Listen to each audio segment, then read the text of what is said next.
Bom dia, meus amados. Hoje é segunda-feira, dia 30 de março de 2026.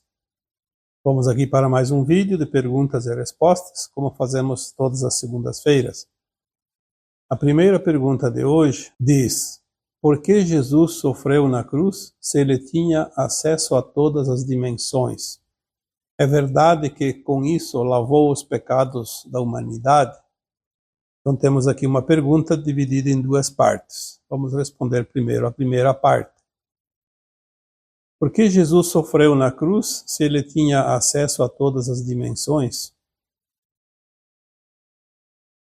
Primeiro nós temos que entender que Jesus não é um ser humano como nós, que viemos aqui experienciar um mundo de provas e expiações, uma consciência limitada como um fractal de alma. Jesus Cristo, conhecido com este nome aqui no planeta Terra, ele encarnou há 2000 anos atrás, mas ele era, na verdade ele é, uma super alma, nem alma, muito menos um fractal. Algumas informações dizem que ele é o governador do planeta Terra, mas ultimamente as mensagens que têm chegado dizem que ele é o criador da galáxia, então ele é, na verdade, o governador da galáxia Via Láctea. E ele encarnou aqui entre nós numa missão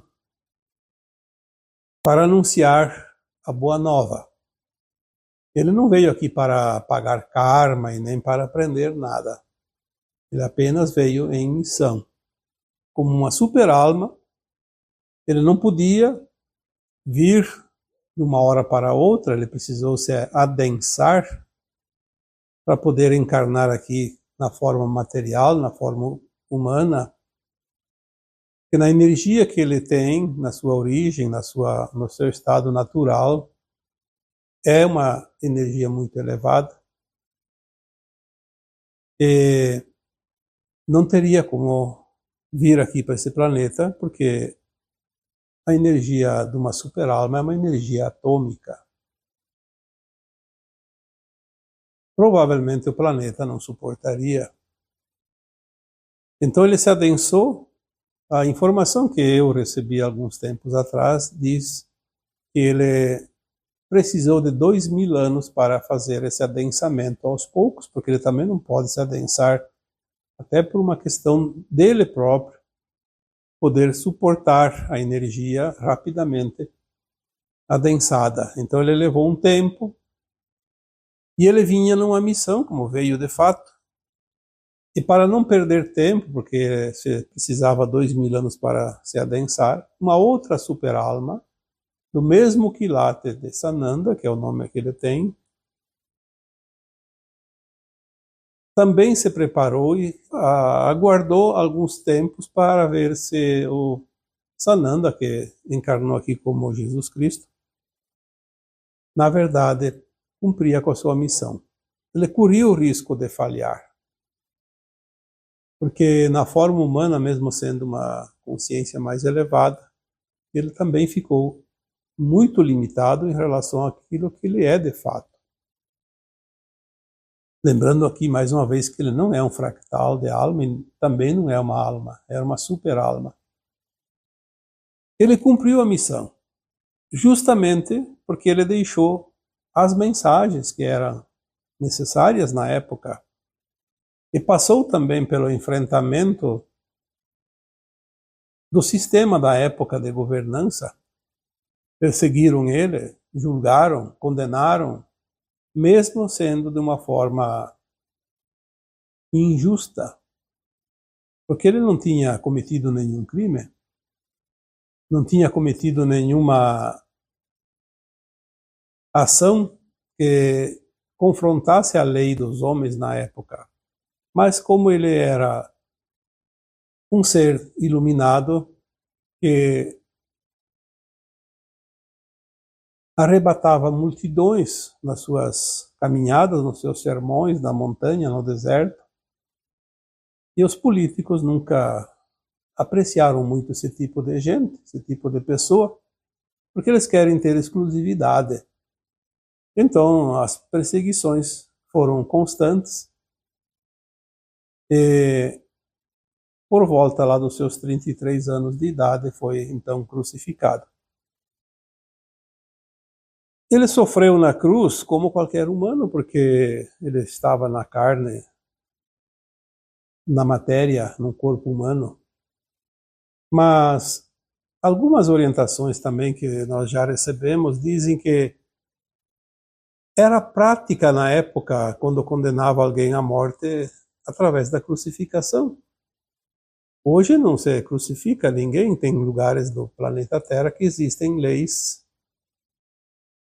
que condenam à morte certas pessoas, dependendo dos crimes, mas não são crucificados. Existem outras formas de cumprir a sentença quando é condenado à morte. Na época a prática era essa, crucificar. Mas dizer que sofreu na cruz, se ele tinha acesso a todas as dimensões, justamente, ele dizia: eu não sou deste mundo, meu reino não é deste mundo. E quando ele estava lá na cruz, já nos últimos momentos de vida, ele falou aquela famosa frase: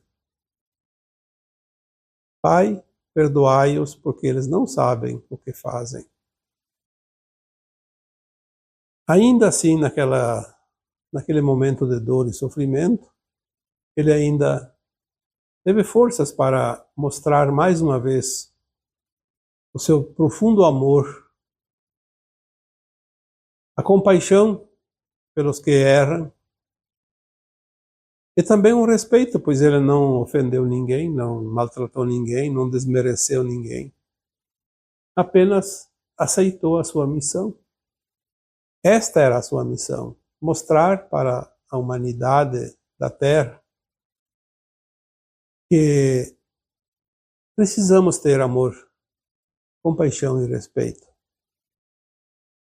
Além das parábolas, que foram tantas, porque na época era preciso falar em parábolas, e vemos que também hoje, às vezes, é preciso falar em parábolas, porque falar a verdade ofende certas pessoas que se dizem donas da verdade e, na verdade, não são.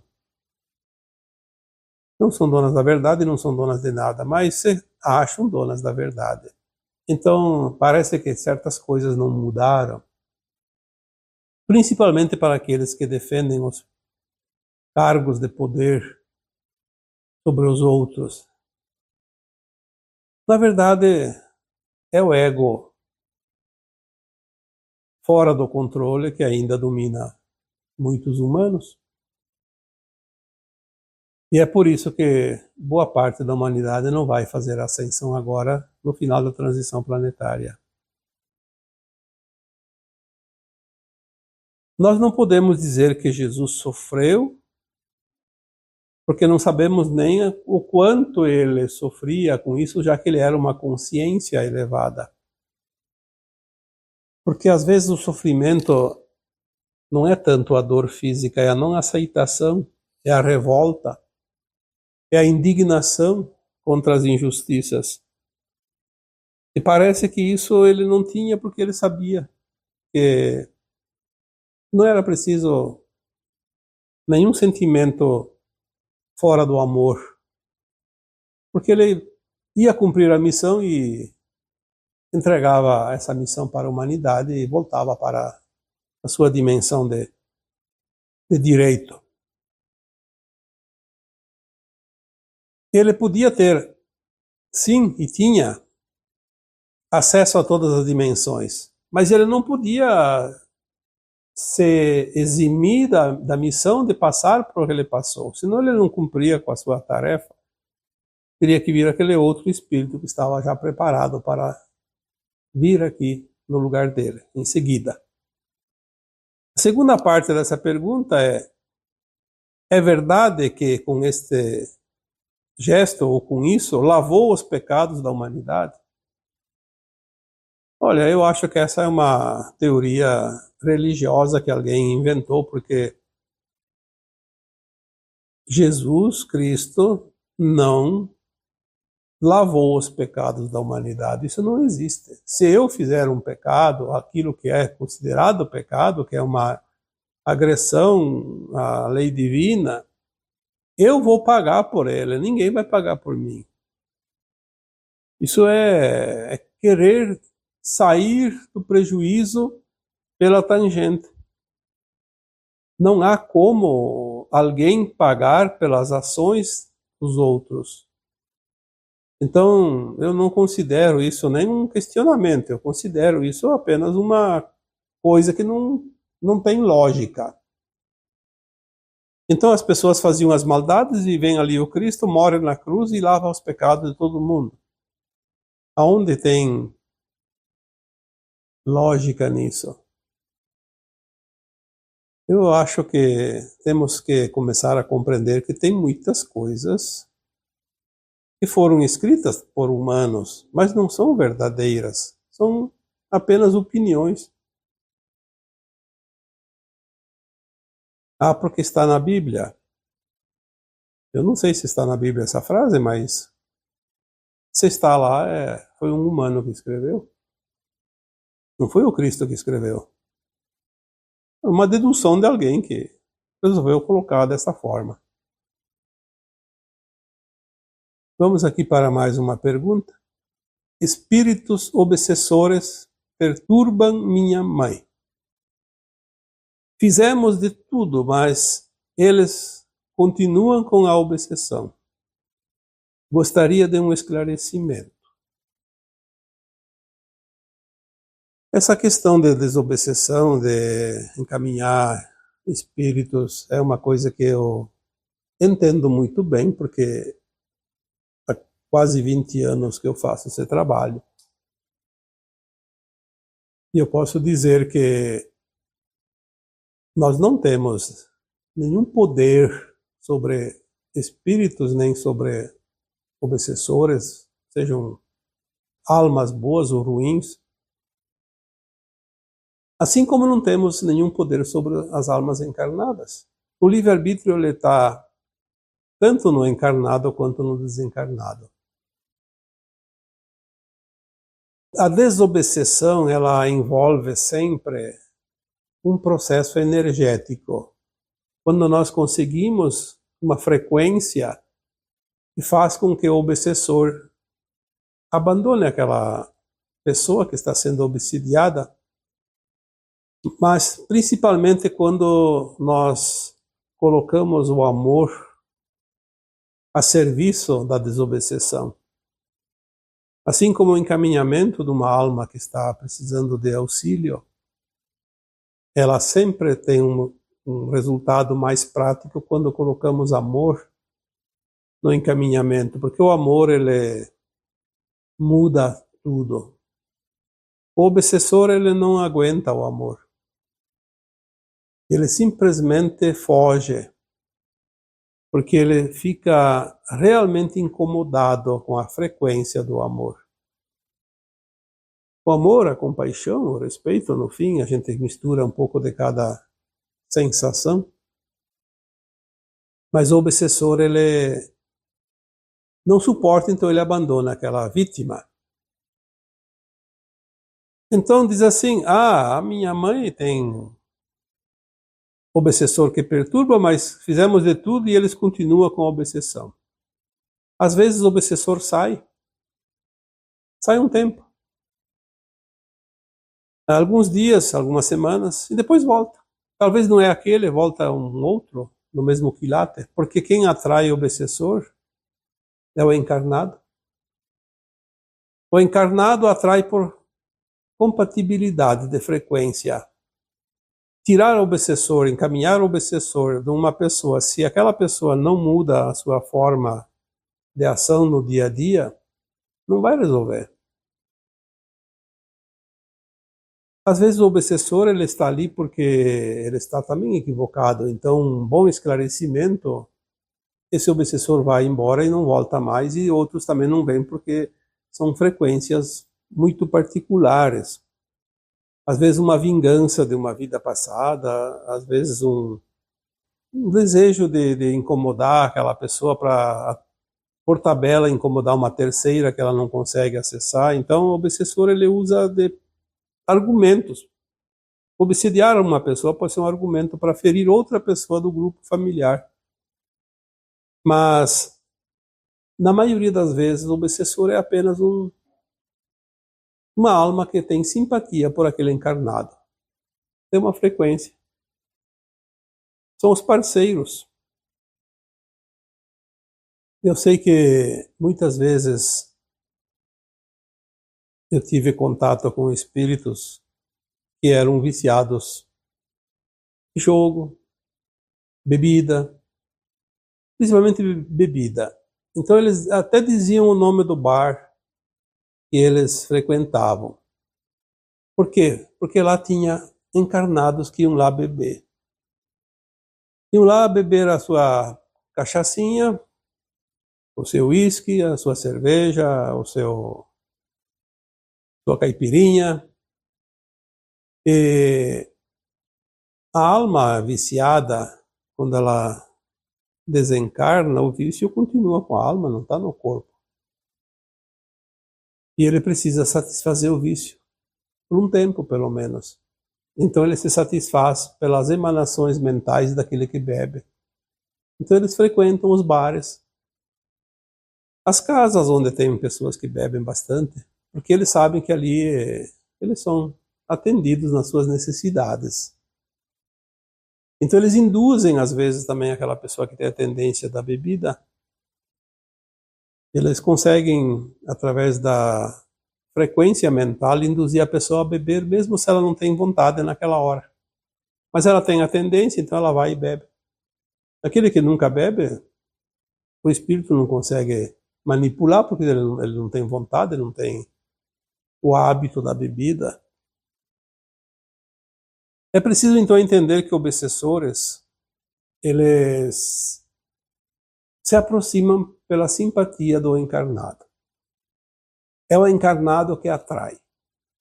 As suas ações, as suas atitudes, as suas formas de levar a vida, os seus pensamentos, as suas vontades, enfim.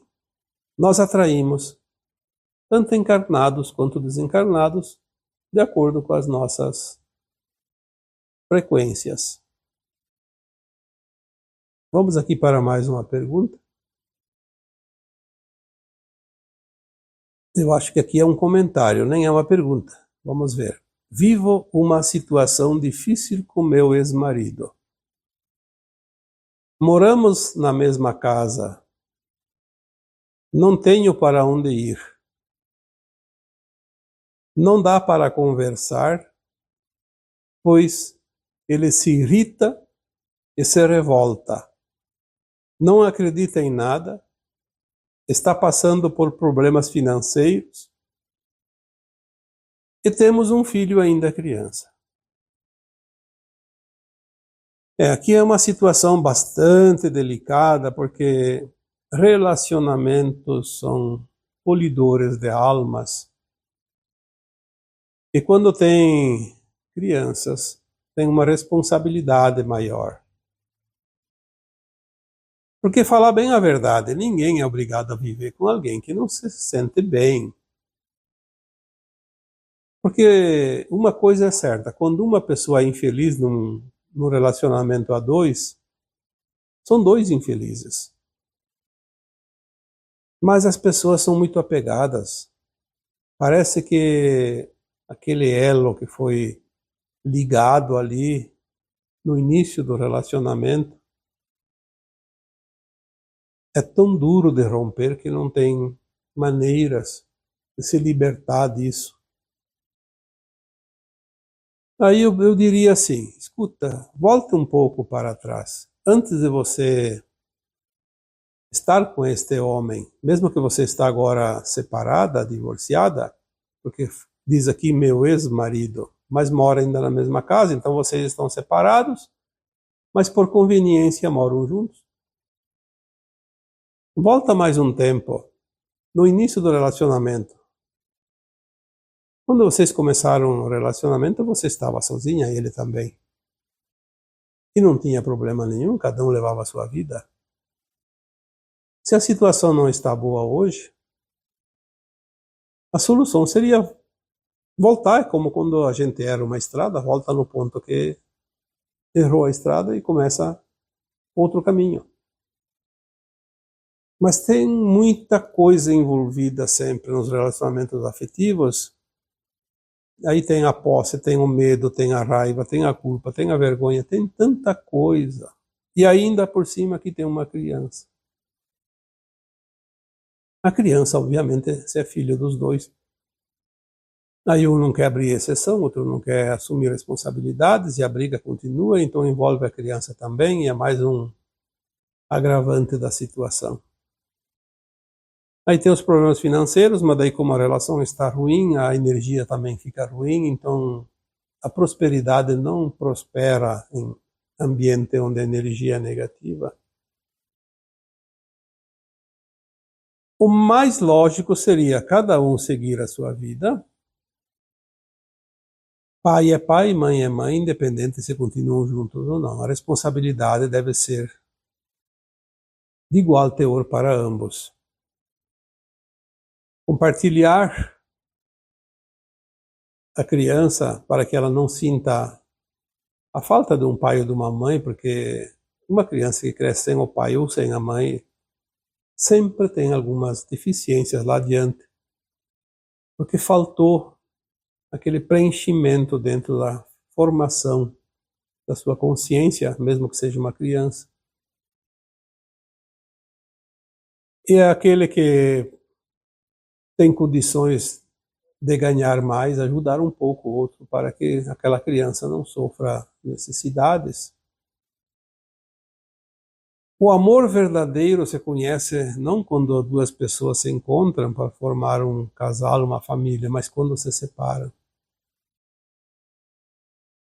Às vezes abrir mão de algumas coisas em benefício do ex ou da ex e das crianças, caso tenha, como aqui, é demonstração de amor incondicional, de compaixão, de respeito.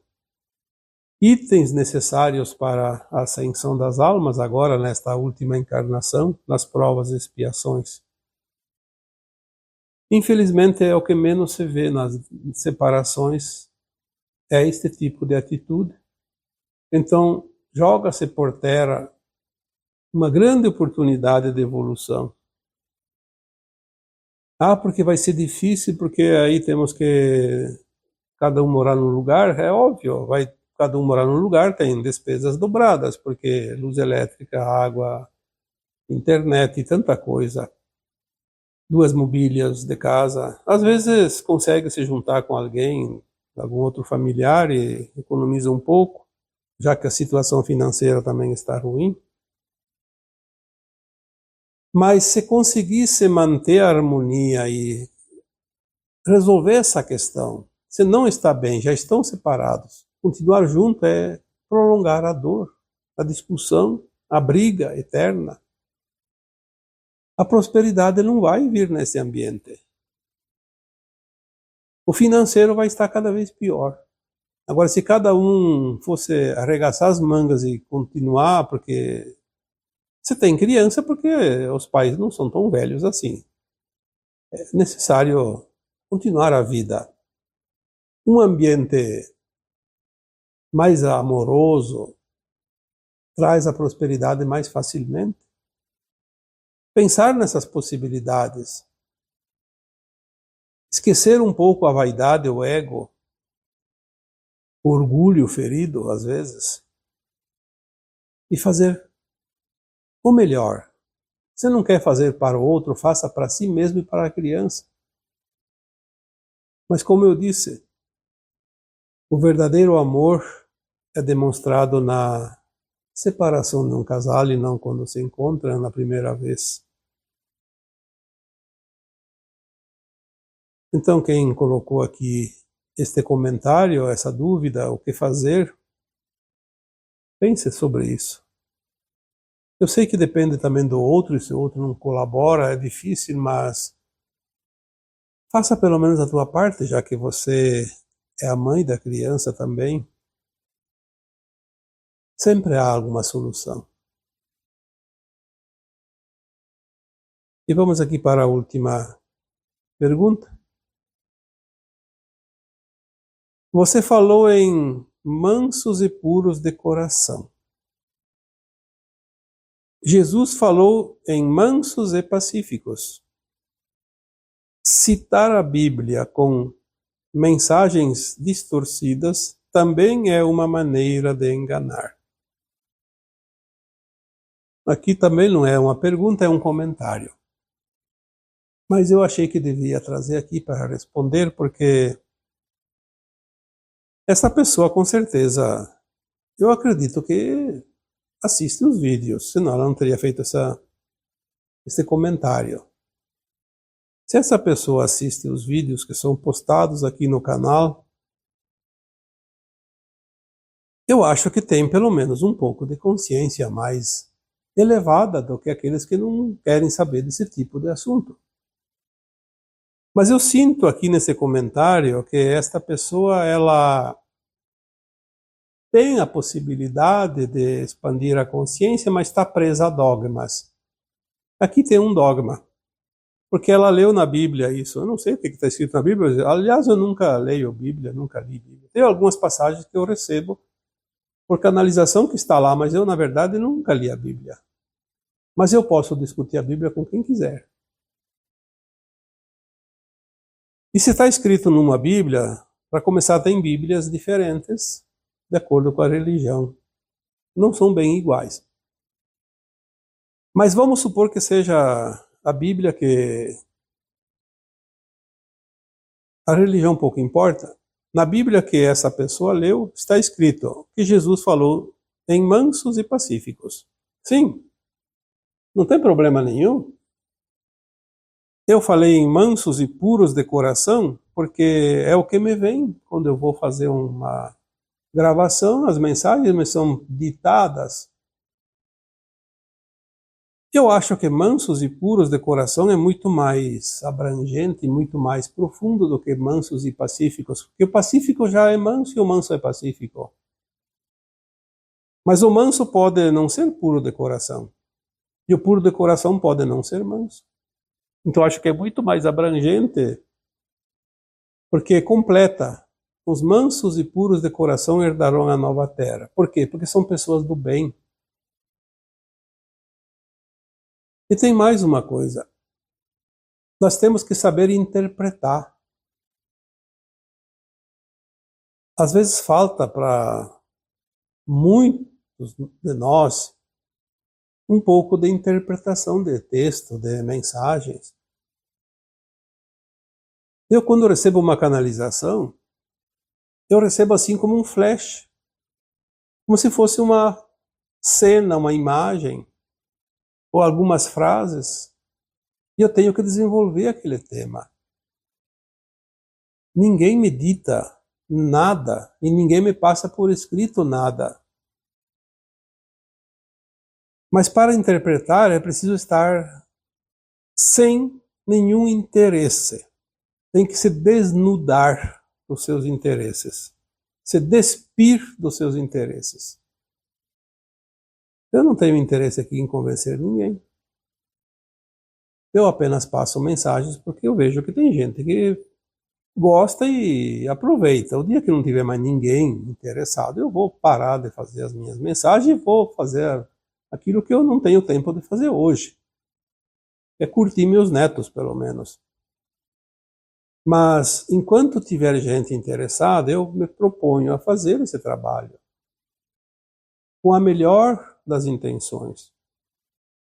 Um trabalho amoroso, respeitoso, tentar esmiuçar de todas as formas. Olha quantas mensagens já foi colocada na internet. Desde que eu comecei a colocar postagens, deve ter mais de 2.500 postagens. Às vezes é difícil até achar argumento e temas, assuntos, mas a gente sempre recebe alguma orientação, porque o meu interesse é apenas orientar, esclarecer. Não estou aqui querendo ser mais que ninguém e nem ter razão, apenas passar mensagens. É óbvio que nem todos concordam, porque cada um tem um ponto de vista. Mas quem não concorda com a mensagem, não precisa pegar como verdade, não precisa pegar como informação, deixa de lado.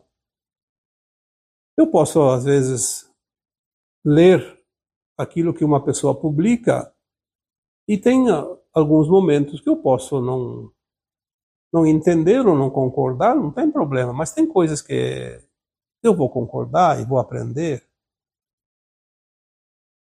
Quando tu pega uma fruta, tu vai descascar essa fruta se ela tem casca.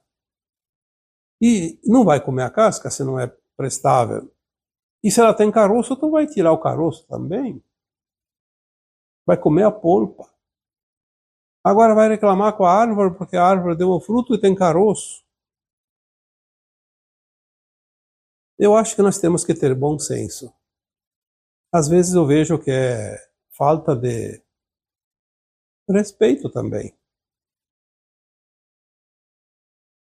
Se a pessoa tem uma outra opinião, coloca a sua opinião num artigo, faça lá, cria uma página e coloca as suas ideias. Mas o que falta para fazer isso?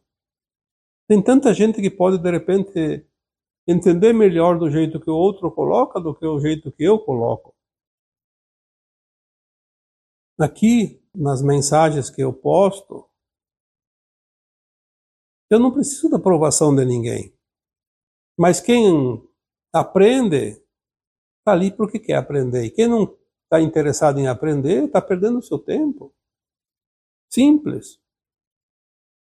Como eu já disse tantas vezes, numa comparação, se você vai num supermercado, você vai lá para comprar 10 itens que você tem anotado num bilhete, ou então não anotou, mas sabe de cabeça que tem que comprar aquilo lá.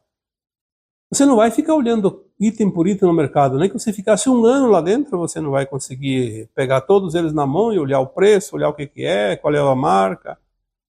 Você não vai fazer isso. E estão tudo ali nas prateleiras, você não precisa tropeçar neles, você não precisa se incomodar com aquilo.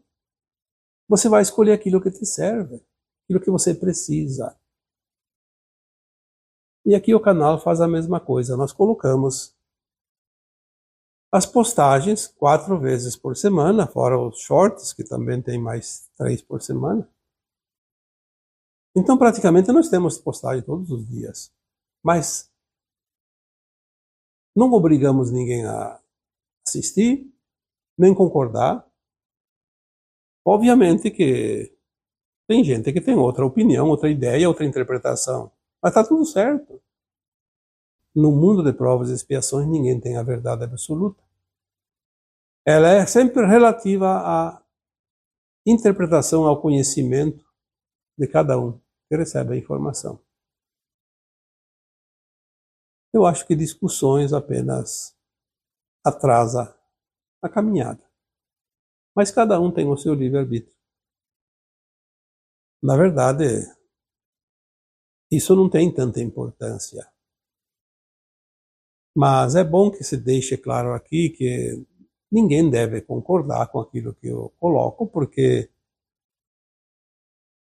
se você concorda, tudo bem. Se não concorda, tá bem também.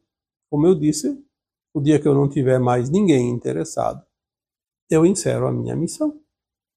Mas enquanto tiver gente interessada, eu preciso continuar, porque eu não estou colocando aqui os artigos para aqueles que não concordam. Eu estou colocando aqui para aqueles que acham que a matéria é interessante e faz bem para eles.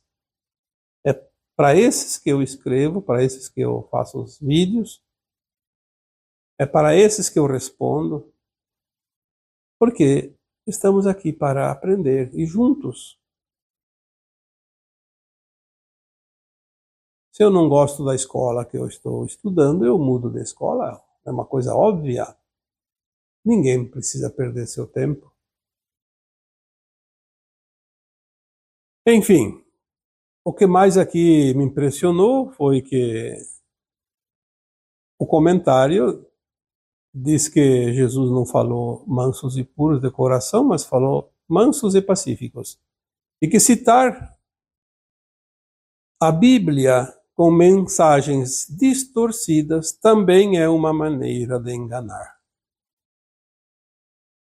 Então nós vamos fazer o seguinte: quando a gente lê um livro, botamos 10 pessoas lá, lê o mesmo livro e mandamos cada uma delas fazer uma interpretação do livro.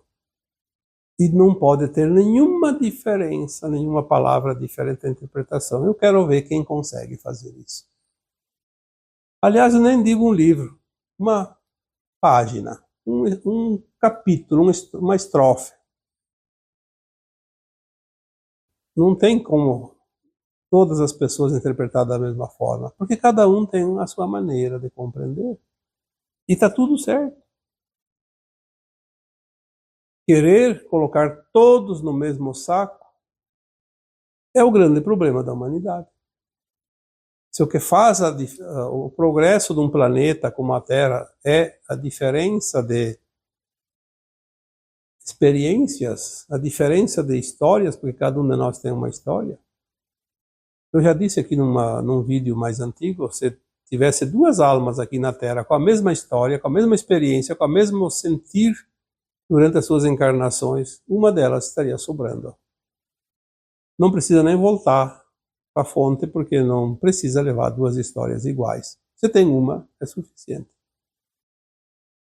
O que faz a beleza do jardim é a diversidade de flores e cores. E é assim que nós estamos nesse planeta escola. E agora eu vos deixo com o meu abraço de luz em cada um de vocês. Namastê.